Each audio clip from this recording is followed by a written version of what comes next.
Hello বন্ধুরা, আপনারা সকলে কেমন আছেন? আশা করি ভালো আছেন। আজকের এই ভিডিওটিতে দেখিয়ে দিব কিভাবে আপনারা গ্রামীণ সিমের ইনকামিং কল বন্ধ করবেন। সিমটি চালু থাকবে কিন্তু আপনার ইনকামিং কল ফোনে আসবে না। চলুন ভিডিওটি শুরু করা যাক। তার আগে ছোট্ট একটি রিকোয়েস্ট, আপনি যদি আমার চ্যানেলে নতুন হয়ে থাকেন তাহলে চ্যানেলটি সাবস্ক্রাইব করে দিয়ে পাশে থাকা ঘন্টাটি বাজিয়ে দিন, যাতে করে পরবর্তী ভিডিওগুলোর নোটিফিকেশন চলে আসে। ফোনটি চালু রেখে আপনি হোয়াটসঅ্যাপ, মেসেঞ্জার, ফেসবুক সব কিছুই ব্যবহার করতে পারবেন, শুধু ইনকামিং কল আসবে না। এই সেটিংসটি করার জন্য সবার প্রথমে ডায়াল প্যাডে প্রবেশ করবেন। এবার এখানে টাইপ করবেন *21*। আমি যেহেতু গ্রামীণ সিমের ইনকামিং কল বন্ধ করে দেখিয়ে দিব, এটার জন্য গ্রামীণ সিমের প্রথম 3টি ডিজিট এখানে দিয়ে দিতে হবে 013। আমার সিমটি যেহেতু 013 তাই 013 দিলাম। আপনাদের যদি 017 হয় তাহলে আপনারা 017 দিবেন, এরপরে হ্যাশ দিবেন। এরপর আপনাদের গ্রামীণ সিমটি দিয়ে ডায়াল করবেন।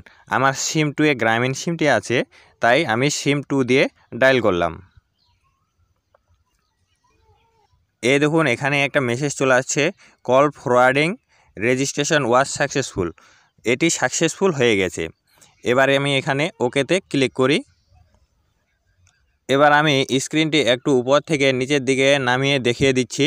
এই দেখুন, এখানে লেখা আছে ফরওয়ার্ডিং অল কলস। এই সেটিংসটি হয়ে গেছে।